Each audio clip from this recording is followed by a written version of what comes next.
Abra sua Bíblia em 2 Coríntios, capítulo 5. Foi isso? 2 Coríntios, capítulo 5.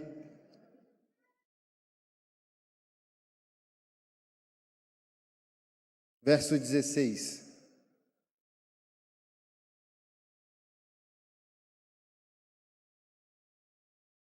Portanto, não avaliamos mais ninguém do ponto de vista humano. Em outros tempos, pensávamos em Cristo apenas do ponto de vista humano, mas agora o conhecemos de modo bem diferente. Logo, todo aquele que está em Cristo se tornou nova criação. A vida velha acabou e uma nova vida teve início. Essa minha versão ela é mais atual, mas a gente conhece esse versículo nas versões mais clássicas. Eis que tudo se fez novo, né?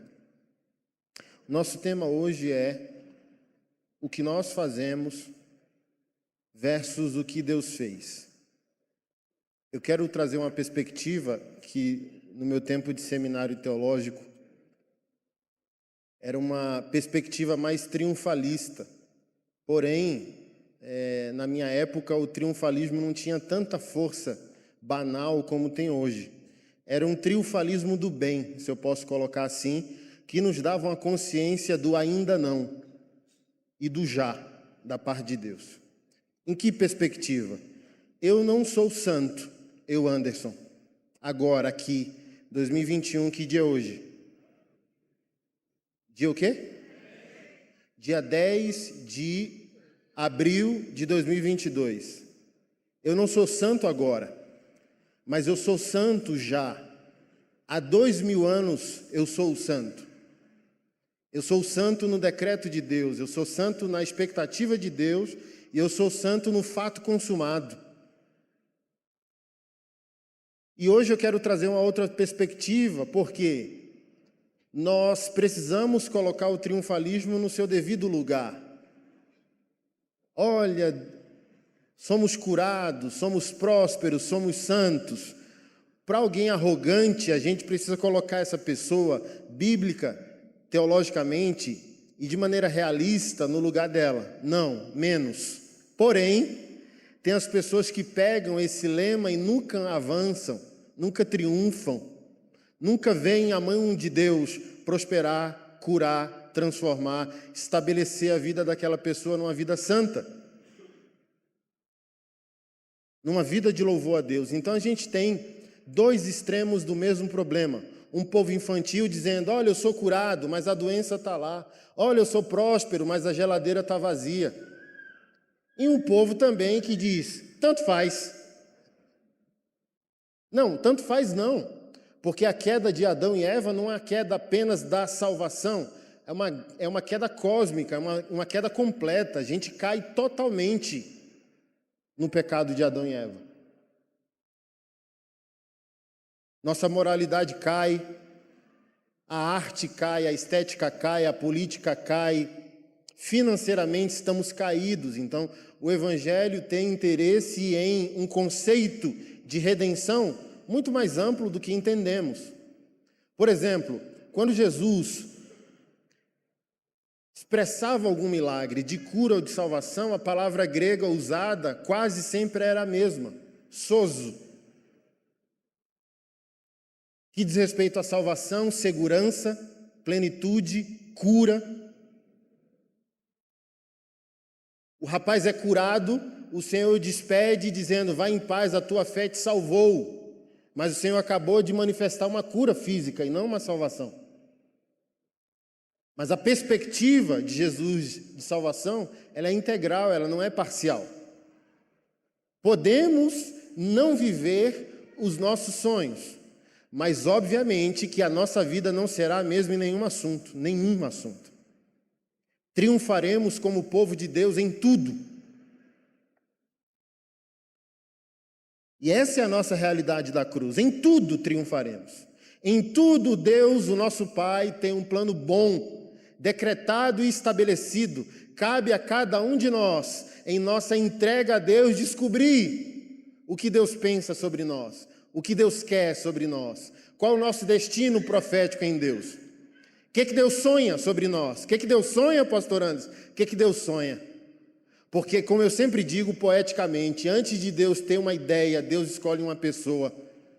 Antes do Messias vir, José e Maria precisavam, na presciência de Deus, ser eleito para aquela finalidade. Antes da reforma protestante acontecer, Deus precisou escolher um homem em sua presciência e soberania.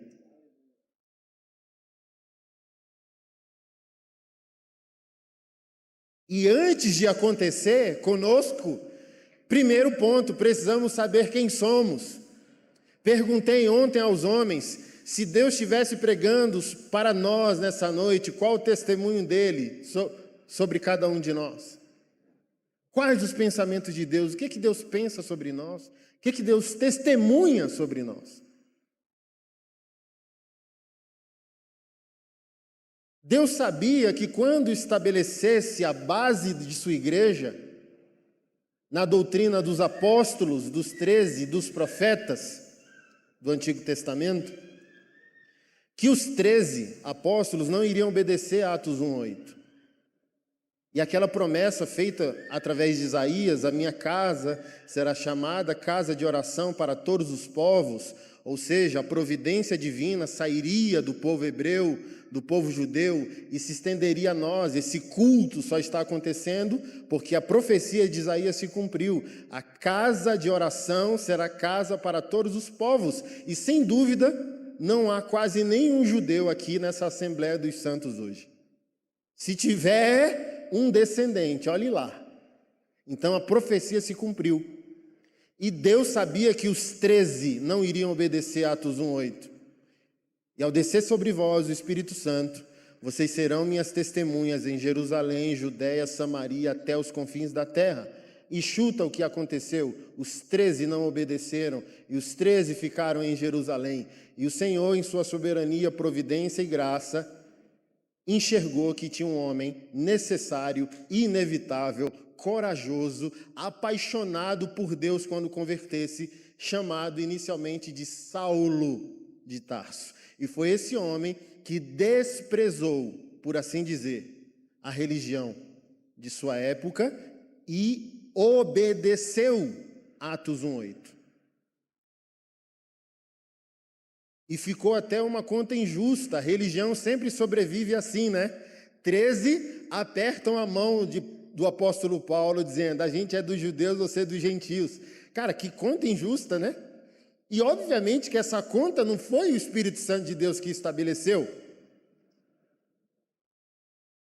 Mas quando você vê um cristão consciente de chamado, consciente de adoração, de propósito, de destino profético, por que eu estou aqui? O que Deus espera de mim? O que vai acontecer daqui a alguns anos por causa da minha obediência? O apóstolo Paulo tinha essa clareza sobre o seu destino profético. Está escrito em Atos dos Apóstolos que ele estava reunido com os irmãos espirituais, irmãos piedosos, irmãos consagrados, não eram irmãos carnais e mundanos. E o Senhor, o Espírito Santo, falou com os irmãos, mostrando o que esperaria Paulo quando ele viajasse para Jerusalém. Que ele seria preso, que ele seria maltratado, espancado. E está escrito que os irmãos tentaram evitar que o apóstolo Paulo continuasse a decisão de ir para Jerusalém. E ele diz, porque vocês me constrangem, vocês constrangem o meu coração, eu vos amo.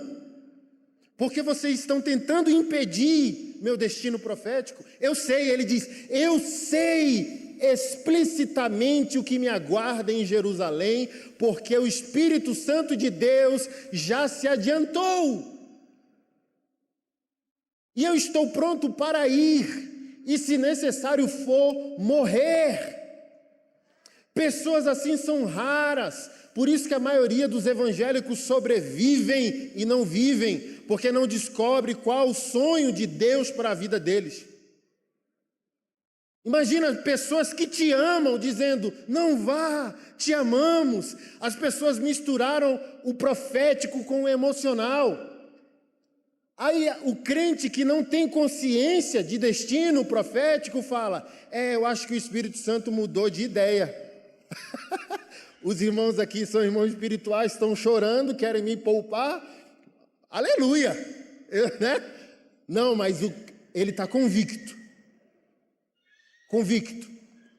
Mas entra também na comunhão um profeta chamado Ágabo. Profeta só entrega. Irmão, profeta verdadeiro, que está em escassez, só entrega o que o Espírito Santo manda. O que passar disso é florear o pavão. E o pavão já é bonito por ele mesmo. Que benefício a gente pode fazer para um pavão quando ele abre a asa e a cauda? Um espetáculo. Deus não poupou criatividade e beleza quando criou um pavão. Aí a gente fica querendo, sabe?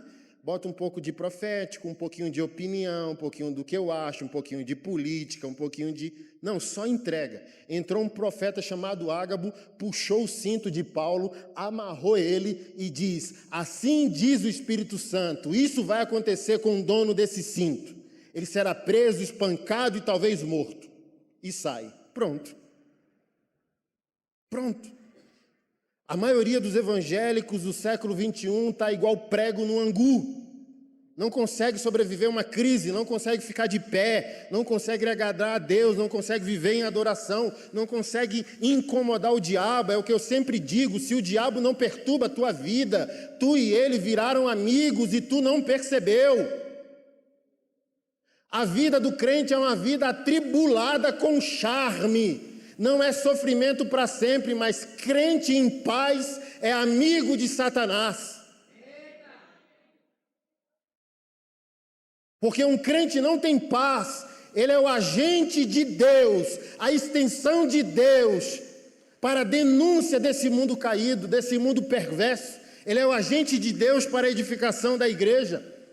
Não há paz no que nós estamos fazendo, é os céus proclamando guerra contra a terra. A nossa felicidade só está depois da consciência do que Deus espera de cada um de nós.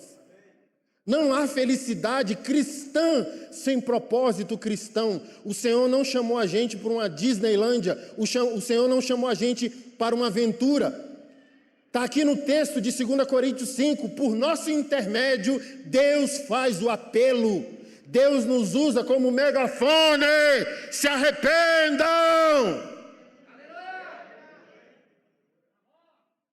Precisamos ter consciência.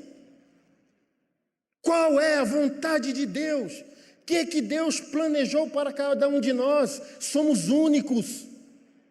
Únicos. Preciosíssimos. E esse detalhe específico de cada um de nós conecta de maneira específica em algum lugar. Deus não tem outra pessoa para enviar ao lugar que Ele escolheu que você estivesse. E quando você não obedece, é como se você atrasasse a logística do reino. Alguém vai te substituir, mas o trabalho não será tão bem feito como aquilo que é específico em você. As pessoas perguntam, pastor, por que você é todo tatuado? Porque se eu não fosse eu não seria eu. Quase uma Dilma, né? Quase uma filosofia dilmista aqui. O que eu estou dizendo com isso? Deus anteviu que eu seria como seria e Ele escolheu colocar um conteúdo certo, numa embalagem errada, para envergonhar alguns, como disse o apóstolo Paulo em 1 Coríntios, capítulo 1, verso 29, 30 e 31. Envergonhar, pegar os que não são, envergonhar os que são.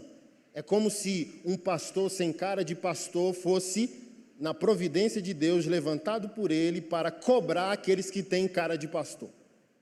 Eu sei o meu chamado, eu sei meu destino profético. Está todo mundo assim, ó, Anderson, deixa disso, e eu me solte. Eu sei qual é o meu destino profético. Descubra o seu, pare de querer me parar. Pare de querer me dar uma maracujina. Porque todo mundo que entendeu o seu destino profético vai estar comprometido. Pronto para morrer, pronto para se entregar, descubra o seu.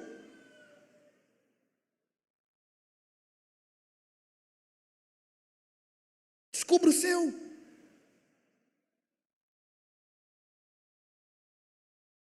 Toda vez que eu tenho que dialogar com pastores, a gente acha que você está fazendo errado. Se 9, se 100, se 99 foram chamados para fazer de um jeito, Deus sempre usa todo mundo do mesmo jeito?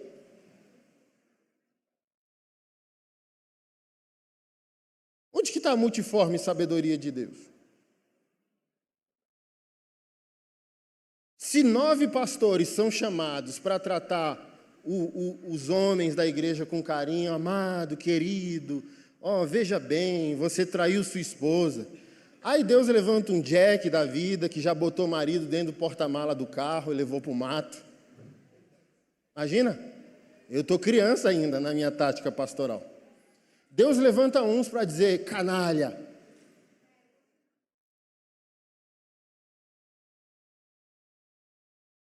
Como que tu supõe que tu vai fugir da ira de Deus, maltratando alguém que Ele deu para tu cuidar?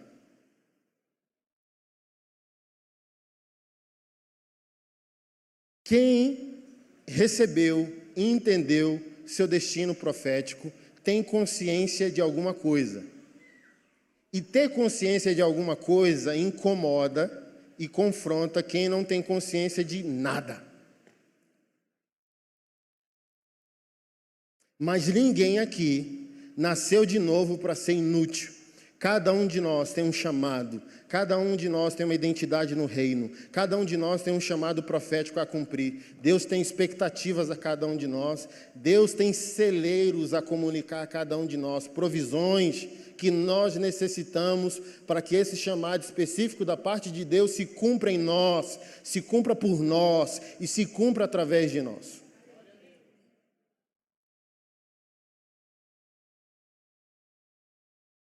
O que Deus fez não é refeito. É isso que eu queria tratar com os irmãos hoje. Isso me esticou muito. Eu falei isso, eu acho que aqui ano passado. Nessa igreja que eu congreguei, onde eu fiz meu seminário de teologia, a teologia nos tratava como santo. Mesmo que aquilo não fosse realidade prática, aquilo estica a vida num compromisso moral com o Evangelho muito eficaz. Gera uma consciência de pertencimento. Assim, eu olho para mim e não sou. Eu olho para ele e ele está rindo, dizendo, eu estou te vendo pelo sangue do meu filho. Então você está com ele, você está nele. Isso é tão maravilhoso que quando Paulo escreve aos Gálatas, escreve aos Efésios, ele diz, estamos assentados em Cristo em regiões celestiais. Eu estou em Samambaia agora pregando você. Mas a nossa Bíblia, a santa palavra de Deus, diz que de alguma maneira, e a Bíblia é a palavra de Deus, e a palavra de Deus não mente, ela diz que nós estamos sentados com Cristo à destra da majestade de Deus. Aceite esse fato. Isso te transforma, isso evita que você viva em pecado, porque você acha, olha, não tem ninguém. Não, se a Bíblia diz que eu estou assentado no trono da glória de Cristo, como eu estou sozinho e agora posso pecar? Isso gera um nível de consciência tão espetacular, que mesmo que eu peque, eu já peco pedindo perdão, porque Ele está lá. Senhor, eu quero cometer esse pecado. Eu já te peço perdão antes de cometê-lo, porque a consciência já foi levado a um lugar de pertencimento muito eficaz. Sou pecador, sou pecador, sou pecador, sou pecador. O efeito psicológico disso vai justificar viver em pecado. Você é santo, você é santo. Obviamente que isso também não pode virar banalidade, mas isso, precisa nos erguer ao nível de consciência e comprometimento. Se Deus está dizendo que eu já sou santo, meu amigo, corra atrás do prejuízo. Porque Ele não está morrendo várias vezes para nos santificar. Ele morreu uma vez e nos santificou. É o que eu sempre trato com vocês. Pegue todas as cartas do apóstolo Paulo, ele começa ou termina chamando o povo de Deus de santo, santificado, justo ou justificado. Confira você mesmo. Aos santos de Deus que estão em Roma, E não são os santos católicos, não eram estatuetas, era o povo redimido, aos santos de Deus. Então, olha só, o impacto que isso tem. O já, na teologia, quando a gente estuda, é o decreto de Deus, e o ainda não. Eu estou caminhando em santificação até o lugar desse decreto. O que Deus pensa sobre mim? Que eu sou santo. Na prática, não sou, mas eu vou reagir ao decreto, porque Ele não vai fazer de novo o que já fez. Eu estou santificado, justificado, curado, suprido. Mesmo que eu não aceite. Em algum lugar, eu posso acessar, pela fé, a providência. Cabe a cada um de nós. Assim, é o que eu sempre trato quando eu estou ensinando prosperidade. O dinheiro existe, ele está em algum lugar, mas a visão é o trilho da provisão. Por que o dinheiro tem que vir? Responda para você mesmo. Como eu tenho pedido dinheiro a Deus, para quê? Por que o dinheiro tem que vir? Se o dinheiro vir hoje, faz bem ou faz mal? Glorifica a Deus ou não?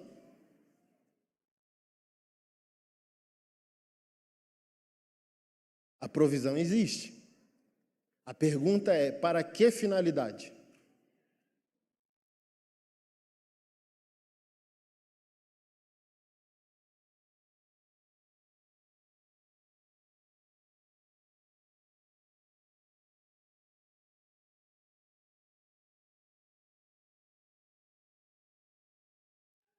E olha só, tem um homem de Deus que disse sobre esse assunto de cura divina. Deus cura, Deus não cura? Ele disse, eu prefiro morrer orando e crendo.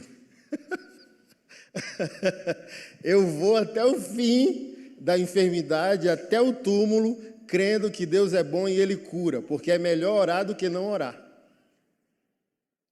Orei, não foi curado. É melhor orar, porque se houver cura.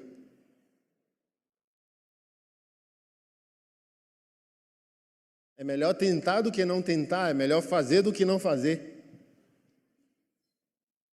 E se? O cemitério é cheio de e se.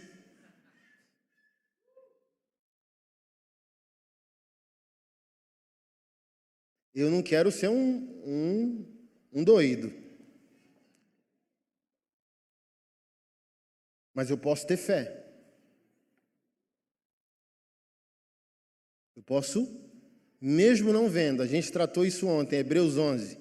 Eles foram aprovados pela fé, falando da galeria da fé, e não obtiveram promessa. Eu vivo crendo, mas receber a promessa é uma decisão de Deus. Eles foram aprovados, todos que estão na galeria da fé. E eu falei para os irmãos ontem, perguntei, quem já leu Hebreus 11 aí, levanta a mão, vou fazer um teste aqui. Você sentiu falta de alguém lá no texto? Pode. Você estava lá ontem, né? Bonitão. Salomão não está na galeria da fé. Porque não importa receber. A teologia triunfante está dizendo que você reina em vida, que Deus vai fazer. Salomão recebeu tudo aqui. E talvez ele não entrou, talvez. Eu falei ontem, ninguém pode julgar a salvação. Julgamos tudo, inclusive nosso comportamento. Julgue pessoas, nunca julgue salvação. Mas existe um monte de pista bíblica que talvez mostre que Salomão não foi salvo.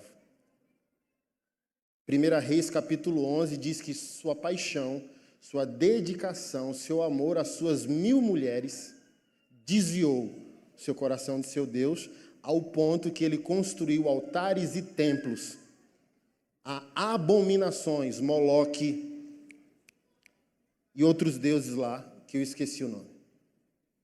Recebeu tudo, a mente mais brilhante da história da humanidade, um dos homens mais ricos da existência humana. Raabe, a ex-prostituta, foi elogiada em Hebreus 11. Salomão não foi. Por quê? Mais importa entrar do que receber. É o que eu sempre digo.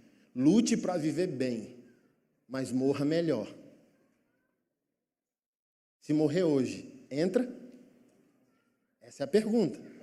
Não é dizendo, olha, ele me prosperou, eu tenho um Corolla 2022. Não. Glória. Muito bom. Enquanto eu espero, eu não quero uma vida ruim, eu quero a melhor vida que eu puder ter enquanto eu aguardo o Senhor. Mas o meu principal trabalho é se eu morrer hoje, eu estou seguro. Se eu morrer hoje, eu morro sorrindo. Não quero morrer hoje. Mas se fosse hoje, está pronto? Essa é a carreira da nossa fé. Não é viver bem, é morrer melhor. Não, e a coisa mais linda que a gente viu em 1 Reis 11 foi o Senhor vindo de novo conversar com Salomão. Lembra que o Senhor conversou com ele, ele pediu sabedoria? O Senhor veio de novo. Olha o que o Senhor disse a ele: por amor ao teu pai, Davi, meu servo, Israel não perecerá. Quase um Capitão Nascimento que eu falei para os caras assim, ó, tu é moleque. Teu pai me amou tanto que, olha o estoque de misericórdia e graça.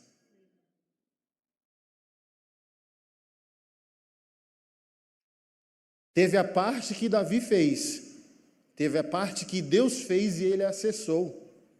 Teve a parte que Abraão fez, teve a parte que Deus fez e Abraão acessou. Abraão, antes da lei, antes de ter igreja para congregar, antes de ter um livro sagrado, um código moral a seguir, Abraão foi chamado de amigo de Deus. Então, o que eu quero te ensinar nessa noite? Encontrar o que você tem que fazer com aquilo que Deus fez. E juntar as duas coisas.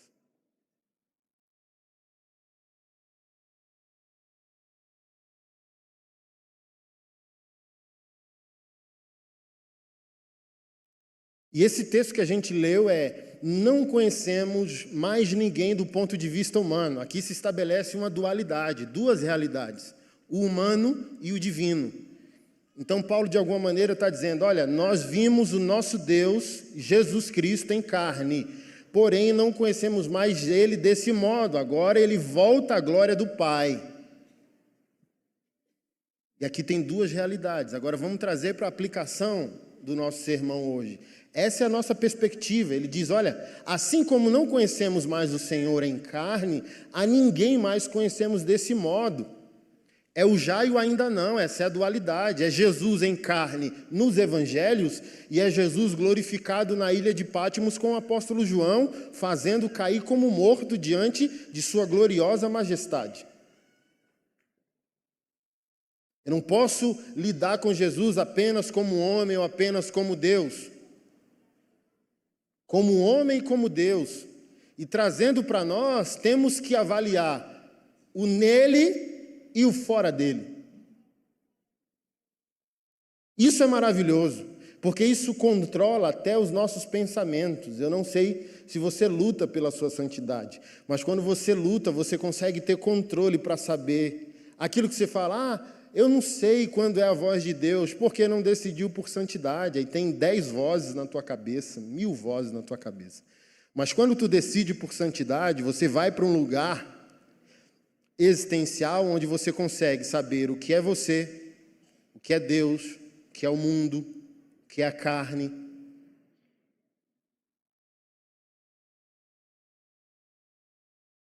E até essa cobrança farisaica você não tem, porque você diz, não, isso aqui não sou eu. Sabe aquela tentação?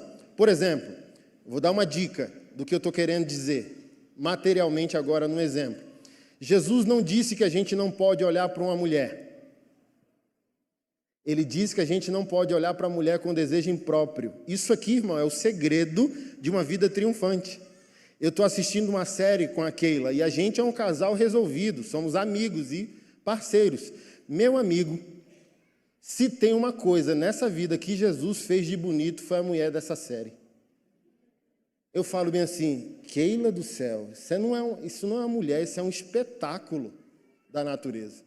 Meu Deus, Jesus não poupou assim não. Vou fazer o Anderson. Vai ser pastor, feiura, boca grande, orelha grande. Aí foi fazer a mulher lá, dizendo, beleza, pega tudo e bota nessa mulher. Por quê? Ensinaram ao berçário gospel que santidade é chamar o belo de feio. Não, o belo é belo. E você pode ir para um lugar de santidade que você se relaciona com a beleza sem erotismo. Quando eu digo que essa mulher é um espetáculo, não há nada de erótico e eu estou num lugar seguro falando isso do lado da minha esposa. E ela diz, verdade. Ao mesmo tempo que ela pode falar isso de qualquer homem, não tem crise, porque o belo é belo. Então eu olho para uma mulher e digo, belo. Se eu perceber no meu homem interior que o sinal vermelho alertou, eu viro e saio. Porque a Bíblia manda eu sair da aparência do mal. Mas eu posso dizer, uau, nossa, que bonito. E ponto, morrer ali.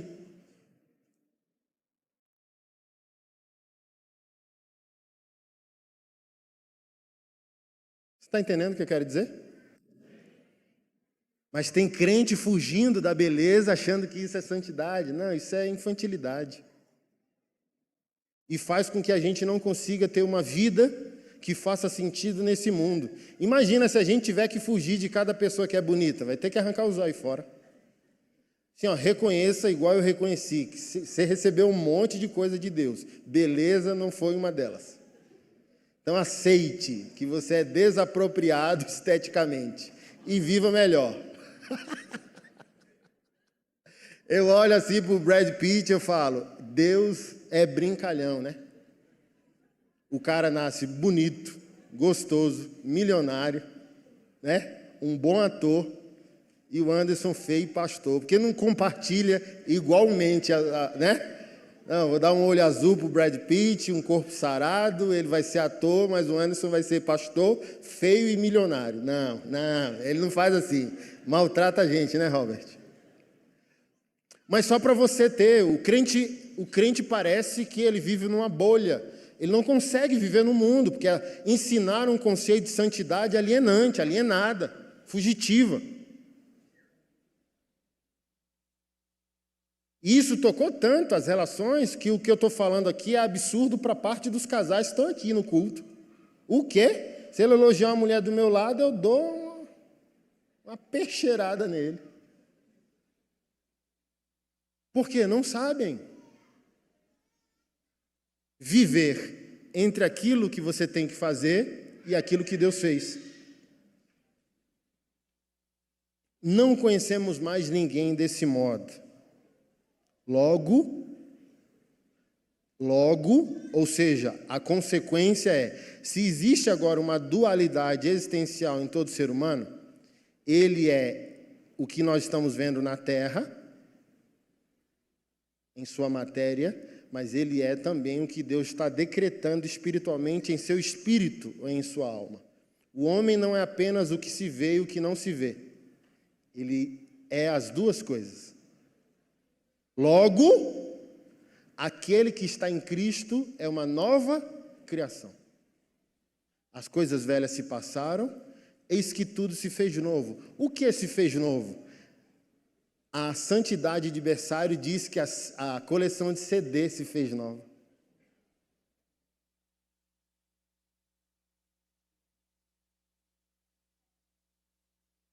Ô crente, escuta isso aí não, tudo se fez novo. O se fez novo para o crente, na maioria, é a estética. É a aparência das coisas. Aí Deus levanta um pastor como eu. Eu sou um protesto de Deus, irmão. Para provar que o que se fez novo não é sempre o que se vê, mas o que acontece naquilo que não se vê.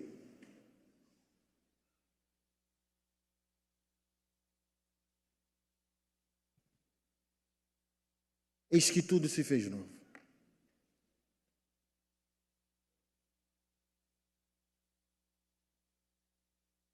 E a partir disso, uma sede, uma fome por eternidade começou a brotar no nosso interior. Nos coloque diante de pautas e assuntos eternos e veja se o crente é despertado em seu interesse. Se isso não acontecer com você, nada se fez novo e você não nasceu de novo. Por exemplo, se você colocar o céu diante do crente e uma bolada de dinheiro se ele cumprir alguns princípios, veja como ele reage. Qual a expectativa, quais as afeições que ele tem.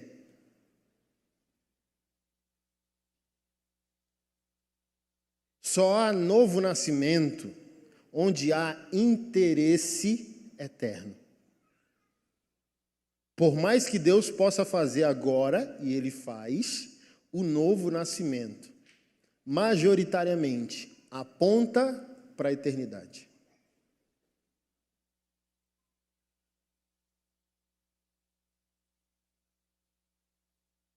O que é novo nascimento? É melhor, infinitamente melhor, partir e estar com o Senhor, mas por causa de vós ficarei. Por quê? Viver é Cristo, morrer é lucro. Só alguém que nasceu de novo. Mas hoje está ensinando o quê? Tenha. Busque. E a gente está bonito, cheiroso, com um carro bom, indo para o inferno e ninguém está alertando a gente. Podemos estar bonito, cheiroso, com um carro bom, esperando o céu? Devemos. Por favor. Viva com charme enquanto espera a sua morte passageira para a sua vida eterna. Por gentileza. Viva uma vida digna, uma vida maravilhosa, uma vida boa, uma vida suprida. Por favor, lute por isso. Mas isso não é o Evangelho. Na sua totalidade. Só parte, só uma fatia da pizza. Mas não é a pizza toda. 90% da nossa pizza ainda não estamos em casa. E quem nasceu de novo tem essa fome. Meu Deus, como eu dirijo um carro bom, mas comparado ao que eu estou esperando não é nada. Meu Deus, ainda não estou em casa. Maranata. É essa. Essa é a verdade da nossa vida. Esse é o norteador na nossa vida. Nossa, que casa boa, Deus me deu o privilégio de morar, né? Que legal. Aí você começa a chorar. Por que você está chorando? Meu Deus, porque se a minha casa é legal e eu tenho alegria nela, como será a casa de Deus? Isso é o tudo se fez novo. O crente tira a sintonia da terra e coloca-se na sintonia do céu. Mas a gente começou a falar de coisas, que novo nascimento é a mudança da cor do batom. E coisas estéticas similares, como o novo nascimento. Assim, ó, tem gente que não ouve música ruim, não fuma, não bebe, não mente e não é crente, está indo para o inferno. Então, mudança que não começa pelo Espírito de Deus, não é mudança que agrada a Deus. A mudança que agrada a Deus é um start do Espírito Santo. Há mudança, mas a mudança começa nele. Porque se a mudança não começar nele, o que a gente chama de mudança é vaidade, arrogância, futilidade, farisaísmo. Olha, não bebo, e daí? Olha o tamanho da tua língua.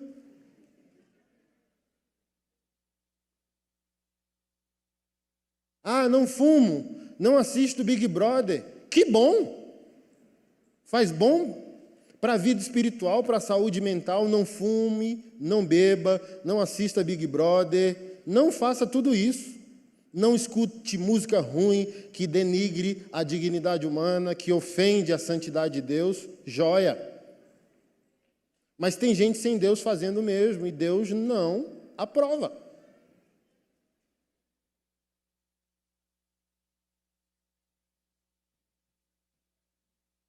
A mudança é boa e a mudança faz parte do Evangelho, mas cuidado, para não se achar que é porque parou de assistir novela. Por favor, é um dever seu, né? Que porqueira, que alegria a gente tem. Eu vejo o povo, Big Brother, eu falo, graças a Deus, dessa besteira tem no mínimo 15 anos que eu não ligo TV aberta. Sem nem o que se passa num jornal. Seu dever cristão. Não ouvir essas pataquadas do mundo. Porém, deixar isso não é o sinônimo que Deus te aprova. Deixe e busque a aprovação de Deus. Deixar não é aprovação. Eu sempre uso o exemplo do gay e do hétero. Se opor à homossexualidade não aprova a heterossexualidade, porque a mesma também precisa de santidade. Tem muita gente dizendo, homossexualidade é pecado. Amém! Concordamos, estamos na mesma página. Vive em santidade heterossexual? Ou acha que condenar o pecado do outro te aprova diante de Deus? Esse é o perigo de uma mudança que não começa naquilo que Deus está fazendo. Podemos e devemos viver uma vida santa, com menos pecados, ou como eu sempre digo, com pecados diferentes. Tudo não se fez novo, então por que o tempo passa e os pecados são os mesmos?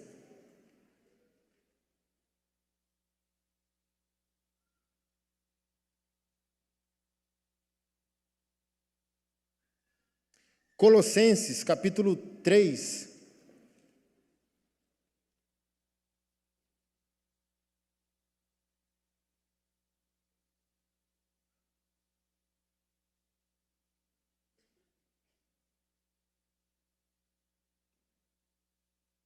Colossenses, capítulo 3, verso 9. Eu quero dar um versículo bônus para vocês, tá? No 2, 20, olha o que ele diz. Vocês morreram com Cristo, e Ele os libertou dos princípios espirituais desse mundo. Então, por que continuar a seguir regras desse mundo que dizem, não mexa, não toque, não prove? Essas regras não passam de ensinamentos humanos sobre coisas que se deterioram com o uso. Podem até parecer sábias, pois exigem devoção, abnegação e rigorosa disciplina contra a carne, mas em nada contribui para vencer os desejos da natureza pecaminosa. Então ele está falando num contexto gentílico-judaico, onde o judeu tem a vaidade estética de obedecer a Deus dentro do Antigo Testamento. Lei, Moisés, Abraão, circuncisão. E Paulo entra nesse contexto dizendo, não toque, não prove, não escuto música secular, não assisto Big Brother e não bebo. Aí entra nessa categoria, não toca, não prova, ele diz, a regra por si mesmo não te faz nascer de novo.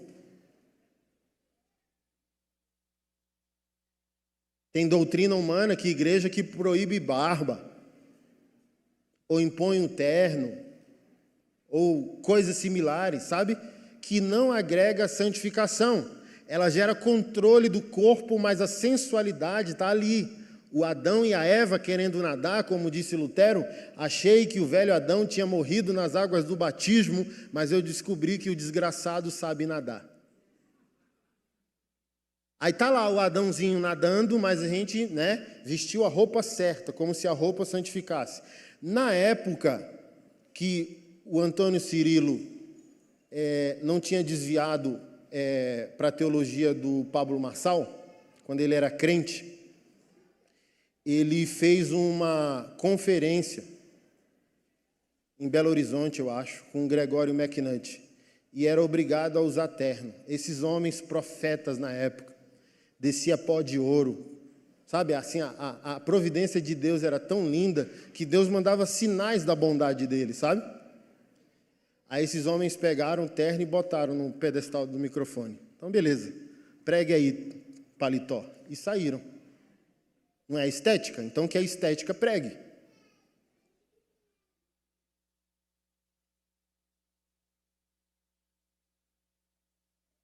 Que a aparência faça a obra de Deus. E não faz. Porque o texto que eu pedi para vocês abrirem é justamente esse. 3:9. Não mintam uns aos outros, pois vocês se despiram da sua antiga natureza e de todas as suas práticas perversas. Revistam-se da nova natureza e sejam renovados à medida que aprendem a conhecer seu Criador e se tornam semelhantes a Ele.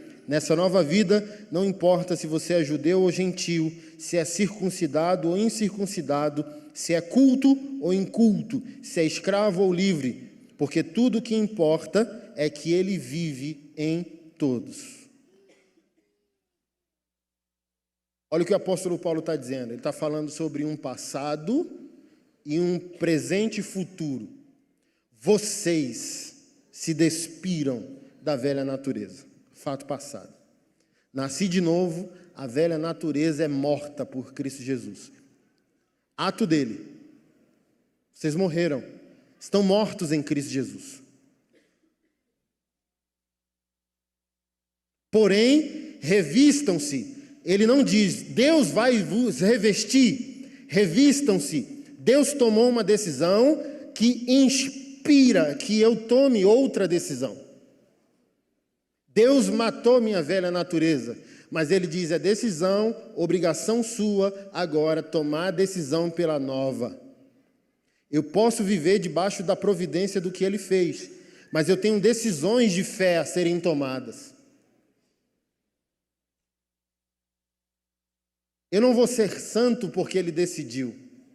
Ele me justificou e ele me santificou pela ação do Espírito Santo, está feito. Mas eu decido aceitar e corresponder. Ele não vai fazer isso no meu lugar. Os hipercalvinistas, que tudo é soberania de Deus, sabe? Pare de orar para ver se Deus vai orar no seu lugar. Pare de ler Bíblia, pare de jejuar, pare de ser generoso. As pessoas perguntaram, é obrigado dizimar? Gente, qualquer pastor, qualquer teólogo com bom senso sabe que quase parte majoritária da obediência veterotestamentária não tem validade na nova. Mas assim, faça um teste. Se você acha que não é obrigado a obedecer financeiramente a Deus, você vai descobrir que Deus não é obrigado a te prosperar. Porque as coincidências de prosperidade acontecem quando crentes são generosos, doando para a igreja, para a obra missionária e para o pobre. Só faça o teste.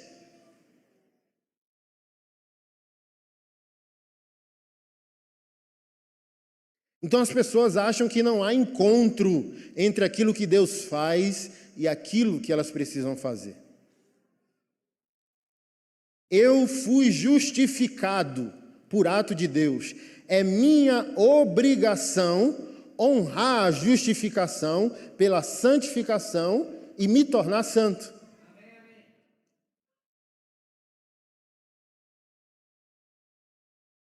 Obviamente, crendo e aceitando e me submetendo que tudo procede dele, mas a decisão é minha. Controlar a ira. Eu vi uma cena lamentável que tratamos ontem no Machonaria, uma briga de trânsito, sabe? Onde a pessoa argumenta legítima defesa, mas deu 6 disparos no rapaz, sabe? Aí eu olho para aquilo e aquilo ativa a minha santidade. Você acha que eu sou um cara bravo, mas pensa numa ovelha no trânsito. Por quê? Por inúmeros motivos. Eu não sei quem está dentro do carro. Ira é igual uma represa. Se der a primeira martelada e abrir aquela represa, já era. É aquele ditado, dá um boi para não entrar numa briga, mas dá uma boiada para não sair. Então é melhor nunca entrar numa briga.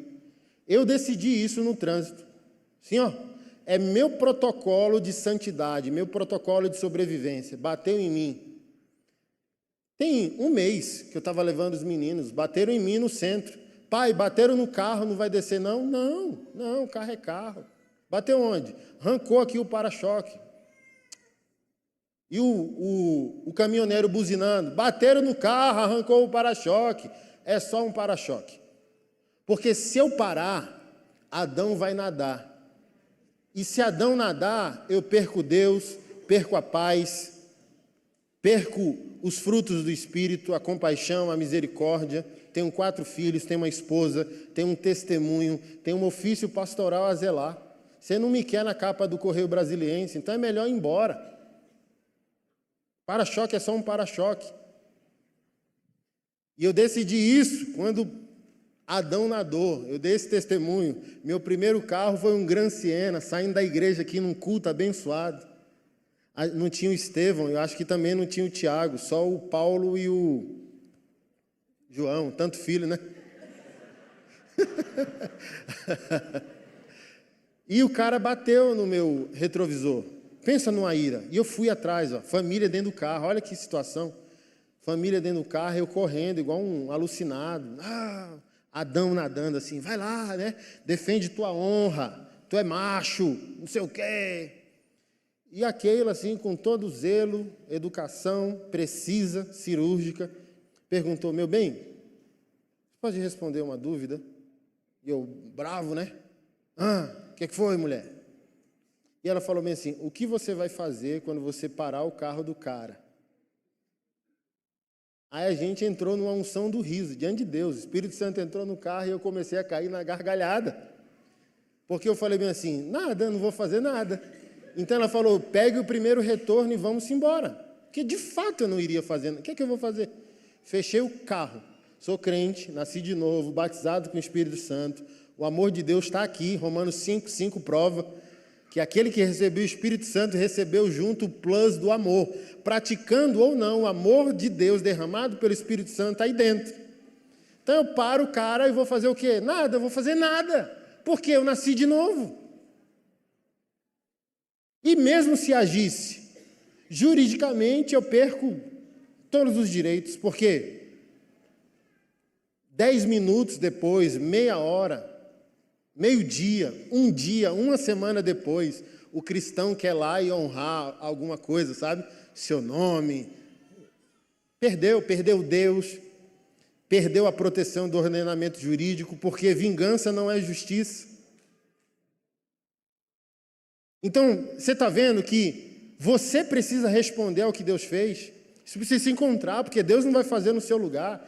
A decisão pelo fluir dos frutos do Espírito, por uma vida santa, piedosa, compassiva, misericordiosa, tudo decisão nossa. Assim, eu não sou tão santo assim, eu tenho a lista negra assim, ó. Eu perdoo sempre, mas essas 3 pessoas aqui na minha lista, quando eu encontrar, mas está lá. Eu falo, Espírito Santo, me trabalha. Espírito Santo, trata comigo, mas essas pessoinhas aqui, dessa lista maculada, é mais difícil. Mas geralmente um crente se sai bem, se nasceu de novo. Mas o Judas eu sei que é mais complicado, né? Todo mundo vai concordar. Perdoar Pedro, tranquilão. Perdoar Judas é, né? Ei, Jesus Cristo. Mas o Senhor faz a obra completa. O revestir-se da nova natureza, querido irmão, decisão sua.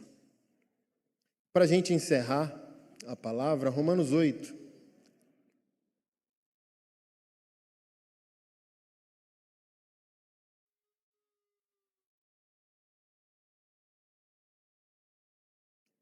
Versículo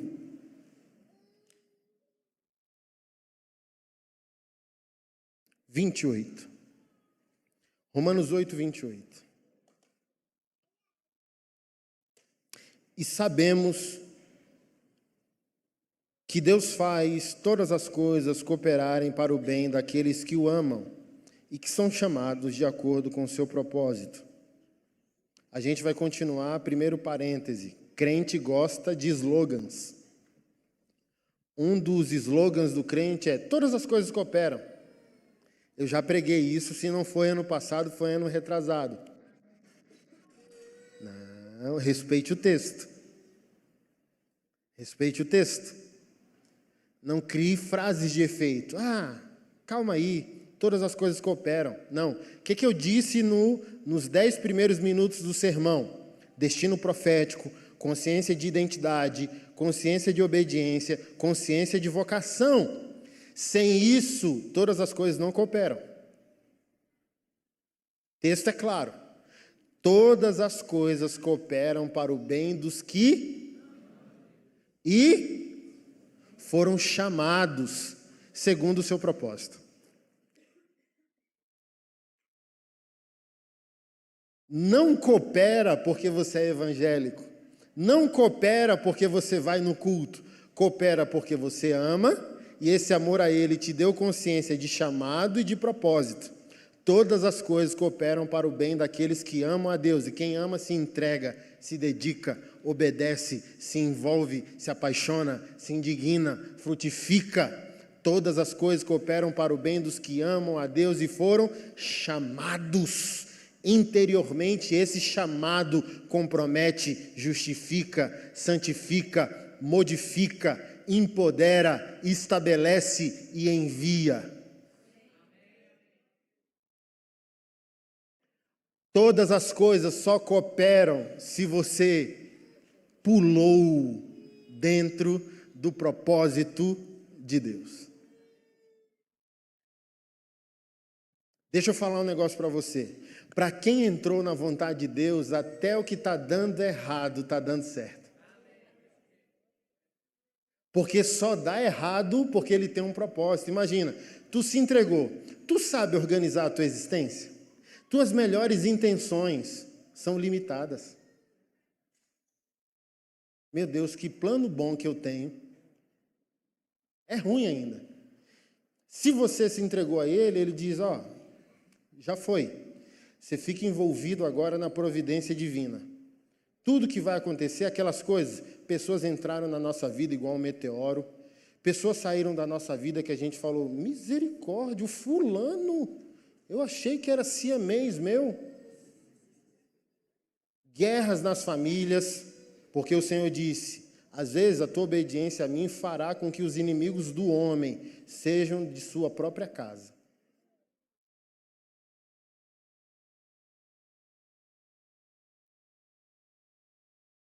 Então eu falo, meu Deus, comecei a te obedecer, começou a dar errado? Não, começou a dar certo. Mas para poder dar certo de uma maneira que você veja dando certo, Deus precisa arrumar o que a gente chama de arrumação, e ainda é bagunça. Para poder dar certo para nós, tem que dar errado. Porque a lógica do céu nunca vai ser a lógica da terra, nunca, nunquinha. Olha o que a Bíblia diz, Senhor, estou cheio de boleto, estou precisando de provisão. Aí ele diz na palavra, bem-aventurado é aquele que dá do que aquele que recebe. A lógica nunca cabe aqui. Se quer? Quero. Se entregue. Dê. Faça pelo outro. Quer que eu pague seus boletos? Procure alguém também com boleto. Vai ajudar alguém. Oh Deus, eu tenho um sonho financeiro. Vai alimentar um pessoal que precisa aí. Compra umas cestas, umas marmitas. Vai arrumar uns problemas. Você, vá. Enquanto você vai lá arrumar uns problemas para você, eu vou cuidar dos seus problemas.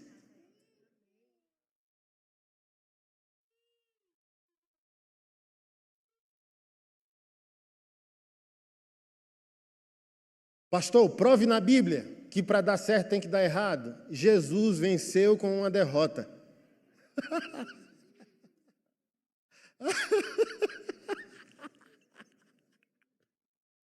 Ele vai salvar o mundo. Mataram ele. Essa foi a zombaria de Roma. Essa foi a zombaria dos filósofos gregos. O que Paulo disse aos Coríntios. Os gregos querem sabedoria. Os judeus querem sinais, poder. Esse líder messiânico é potência política. Ele é imponente. Ele vai derrotar o Império Romano, ele vai desestabelecer os Césares da vida. Paulo diz aos Coríntios, a nossa mensagem é loucura, porque não faz sentido um Deus todo-poderoso vencer por meio de uma morte. Que homem derrotado é esse? Se Satanás soubesse que a morte de Jesus era a redenção da vida de todos os vivos e mortos, ele não tinha conspirado com a morte de Jesus. Nem o diabo sabia que a derrota era a vitória. Porque se ele soubesse, ele não teria endemoniado Judas. Porque está escrito na palavra, e Satanás entrou em Judas. Ele não teria perturbado Pedro. O Senhor disse a Pedro, intercedi por ti a madrugada inteira, porque Satanás peneirou tua alma.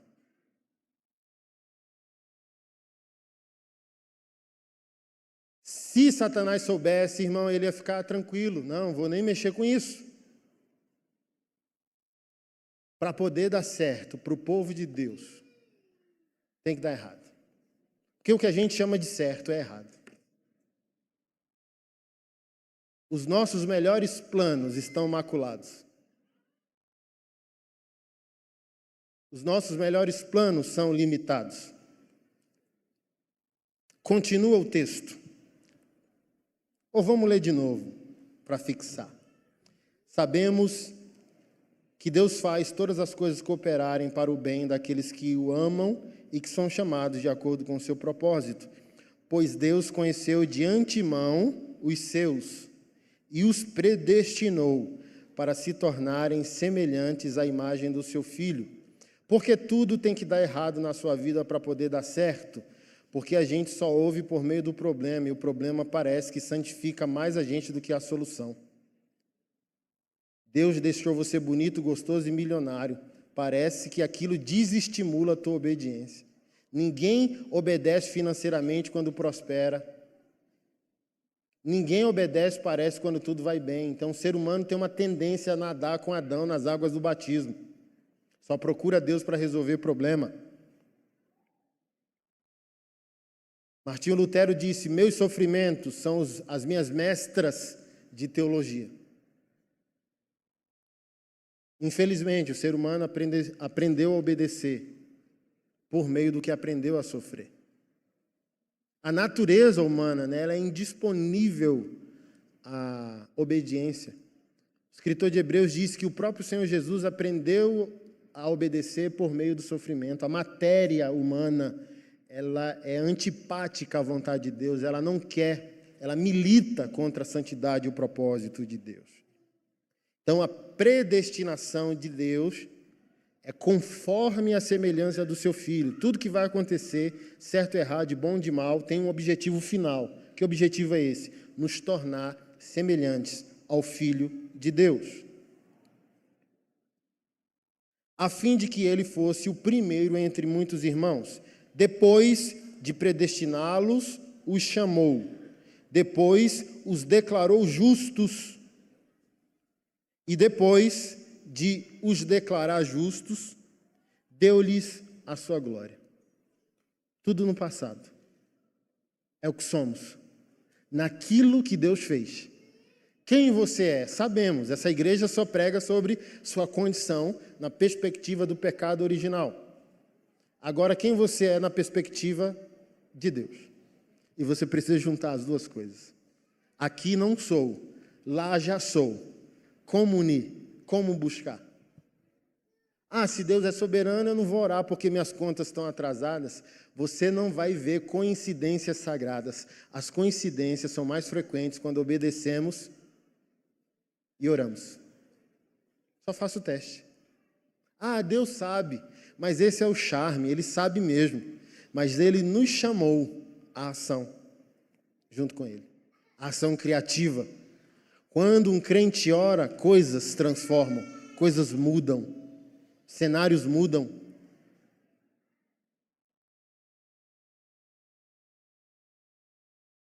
Você não tem que achar que é coisa nenhuma e você não tem que achar que é alguma coisa sem Ele. A gente precisa encontrar um equalizador. Foi minha palavra ontem para os homens. Um cristão, um homem cristão é um equalizador. Você tem que buscar a equalização. Tem um triunfalismo e tem um fatalismo. Tem a teologia da pobreza e a teologia da prosperidade. E o que você tem que buscar como a equalização? Próspero para a glória de Deus. O apóstolo Paulo disse: trabalhar com as próprias mãos, suprir suas necessidades, a necessidade do próximo.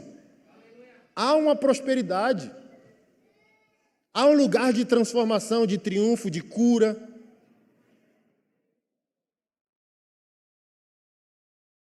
A gente não pode entrar em megalomania e a gente não pode entrar numa depreciação de nossa dignidade diante de Deus. Há um meio termo, há um caminho maior. Assim como o apóstolo Paulo quis ensinar aos Coríntios, capítulo 12, dons. capítulo 13, passo a vos ensinar um caminho muito mais excelente. Aí ele começa a falar sobre amor. Então ele está dizendo, olha, dons, muito bom. Amor é a identidade de Deus. É melhor do que os dons. Equaliza. Ele diz, eu não vou censurar buscar os dons. Busque com zelo os melhores dons. Porém, o amor, que é o caráter de Deus, é um caminho sobre modo excelente. Busque dons, mas batize esses dons com o caráter de Deus, que se revela por meio do amor. Então tem crente se achando demais e tem crente se achando de menos. E nenhum dos dois é a solução. Porque quem se acha demais, a vaidade derruba, e quem se acha de menos nunca se acha capaz de ser usado por Deus, de ter uma provisão, de ter um milagre, de ver a graça de Deus perto dele, sabe? E eu já dei esse testemunho e quero encerrar com ele. Foi um testemunho do copo, eu ainda era solteiro, morava com a minha mãe. E um belo dia acordei cedo, 6, 7 da manhã para ir trabalhar, aí peguei um copo e a garrafa de café. E diante de Deus, quase que nítido, saltando do meu coração, não ponha o café. E eu acostumado a essa comunhão com o Espírito Santo, dizendo, não é o Espírito Santo, é só um copo. Que, assim, se fosse, ore porque esse morto vai ressuscitar, ore porque esse câncer vai ser curado. Era o Espírito Santo. Agora, não coloque o café no copo. Eu falei, não é o Espírito Santo, é um assunto primário, banal. Eu peguei e coloquei o café no copo, e o copo estourou na minha mão. Aí o Espírito Santo falou bem assim, você tem que abrir o livro de física, né?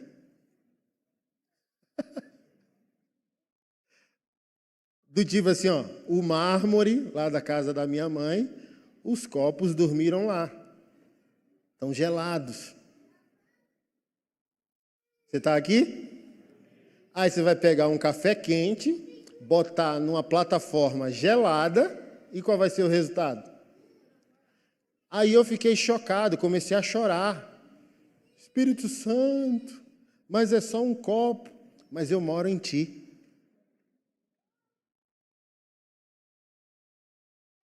Seja orar por um enfermo, seja o copo que vai explodir, eu estou aqui.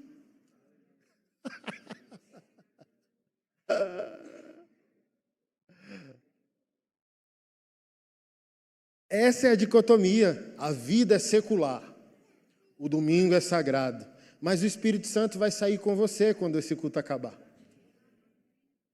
E os 6 dias fora daqui deveriam ser tão sagrados quanto esse momento que a gente adorou ele e ouviu a palavra. Onde ele vai dizer, não entra aqui à direita. Quando eu nem era crente, o Senhor já estava me guardando quando eu tinha uma namoradinha no Recanto.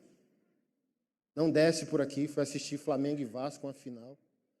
Aí vou para a parada no Recanto e aqui, ó, diante de Deus, não vai pela direita. Conversa, desci, mochila cheia, com a coleção do Iron Maiden, Metallica, tudo lá. Discman, quem é old school aqui? Os Nutella não sabem o que é Discman, não. Aí, diante de Deus, assim, a minha desobediência, não tinha nascido de novo, mas na presciência dele, não, aquele já é o pastor Anderson. Ele é só um maconheirozinho com a namoradinha no Recanto agora. Mas ele aqui no céu já está decretado, ele é o pastor Anderson. Então, anjos, proteja esse atribulado. E o Senhor enviou os anjos no Recanto para me guardar. Acabou o jogo e aquilo incômodo. E você lembrando do conselho da mãe, não vá. Recanto é perigoso. Irmão, 25 anos atrás, Recanto, tá doido, perigosíssimo. Não vá.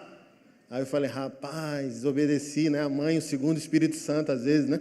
Bem que a mãe disse, desci, não desça pela direita. Diante de Deus, uma veinha do coque. Assembleana, certeza. Aí eu descendo lá, Recanto, ouvindo o Iron Maiden, tênis Adidas novo, que era moda na época, não sei se vocês lembram. Uma semana de comprado e ó, todo paloso. Aí passou a velhinha do Cocó dizendo, meu filho, estou sentindo de Deus, não desça aqui nessa rua não, meu filho. Eu obedeci? A senhora acha que eu obedeci? Ela disse, acho que não. Obedeci não. Aí fui descendo. Quando eu vim descendo, vem 2 mal-amanhados lá, mais mal-amanhado que eu.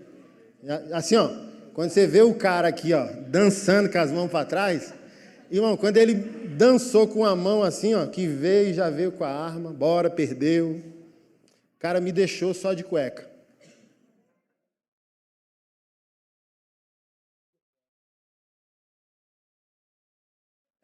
O Iron Maiden perdeu, né? Graças a Deus.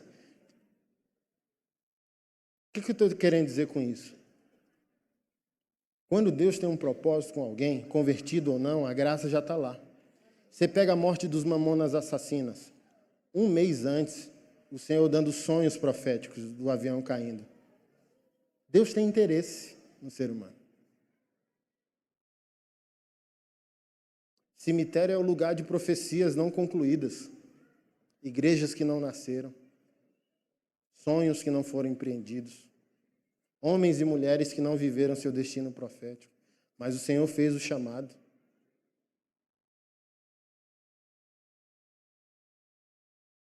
E se você nasceu de novo, Ele está aí para dizer, igual um pastor, tinha que pregar em outra cidade, encheu o carro, botou a esposa e os filhos no carro. Saiu e o Espírito Santo disse, não vá. Ele pegou o primeiro balão, voltou e estacionou. E a igreja perguntou, o que aconteceu? Não sei. Se eu quisesse descobrir que eu tivesse desobedecido. Você, crente, precisa treinar seu homem interior. O Espírito Santo está totalmente interessado em sensibilizar você. E o teste do copo é o teste da cura. Como que eu vou ouvir Deus para uma cura se eu não estou ouvindo Ele para dizer, ei, olha o copo. Porque é igual uma relação. Eu e minha esposa, só vou ouvir ela quando eu tiver que pagar boleto, mas, ei, troca a fralda, eu estou surdo. Então, assim, eu vou escolher o que eu vou escutar numa relação. Então, o Espírito Santo, sabe, vai falando. Não é que ele para de falar, é que a gente vai aumentando o volume da nossa vida. Botei lá o Iron Maiden, ó. E o Espírito Santo, ei. Aí a voz do Espírito Santo perdida ali no meio do barulho do rock and roll, sabe? E às vezes é isso. Nossa vida está tão barulhenta que a gente não está ouvindo o Espírito Santo, porque ele não vai gritar igual a banda de rock and roll, não. Anderson. Dependendo do volume que está a minha vida, treine-se, crente. Deus é o principal interessado. Treine-se.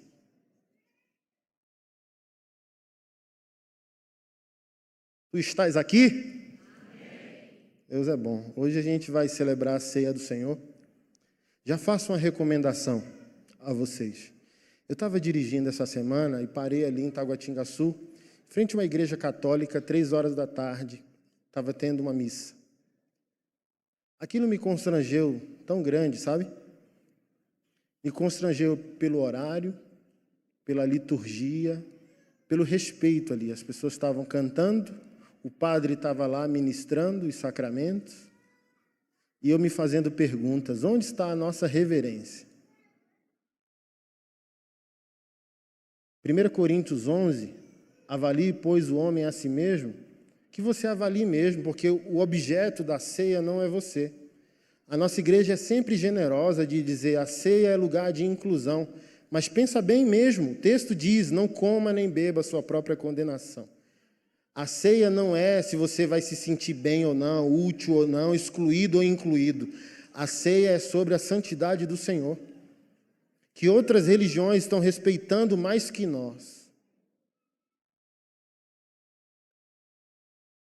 Não coma se não vive. Não beba se não vive.